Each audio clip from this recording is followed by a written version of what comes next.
Hello guys, আপনারা সবাই কেমন আছেন? I am also good. সুপ্রিয় দর্শক মন্ডলী, ঠিক এই মুহূর্তে অবস্থান করছি সেই উত্তরা দিয়াবাড়িতে।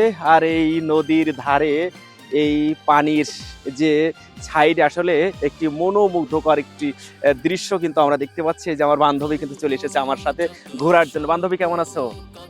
আসসালামু আলাইকুম। ওয়ালাইকুম আসসালাম। আলহামদুলিল্লাহ আমি অনেক ভালো আছি। আপনি ভালো আছেন? জি, বান্ধবী কেমন লাগছে এই জায়গাটি ঘুরতে উত্তরা দিয়াবাড়িতে? আপনি আমাকে ছোট বোন হিসেবে সম্বোধন করলে আমি খুশি হব। ও বান্ধবী বললি? না, আমি ও, বান্ধবীতে কমফর্ট ফিল করছি। আচ্ছা আচ্ছা, এখানে ঘুরতে আসছে কার সাথে বান্ধবী? আমি ঘুরতে এসেছি আমার বান্ধবীর সাথে। ও, সে বান্ধবী কোথায়? মেহেরুন ওপাশে একটু মেহেরুনের বয়ফ্রেন্ডের হাতে দেখা করতে গেছে আর কি, আমি একটু বসে বসে চা খাচ্ছিলাম। আর বান্ধবীর কি বয়ফ্রেন্ড কি নাই? আমি আসলে প্রেমে বিশ্বাসী না তো। মানে ছাকা খেয়ে কি কখনো বেকা কি হয়েছে? না, তবে মানুষকে দেওয়ার ইচ্ছা আছে।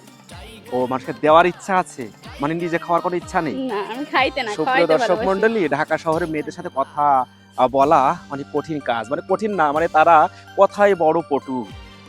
Why not? তাদের সাথে কথাই পাওয়া যায় না, কারণ এই ছেলে বাদ দিতে আরেক ছেলের সাথে বাদ দিয়ে বিভিন্ন ছেলেদের সাথে কথা বলতে বলতে ওরা পরে এমনি। ছেলে পরমাণু, যত উচ্ছনে যায় তত আনন্দ। ও ওয়া, সুন্দর একটি ছন্দ আমাদের মাঝে শোনালেন। হ্যাঁ, সুপ্রিয় দর্শক মন্ডলী, সবাই চলে আসুন উত্তরা দিয়াবাড়িতে 18 নম্বর সেক্টরে।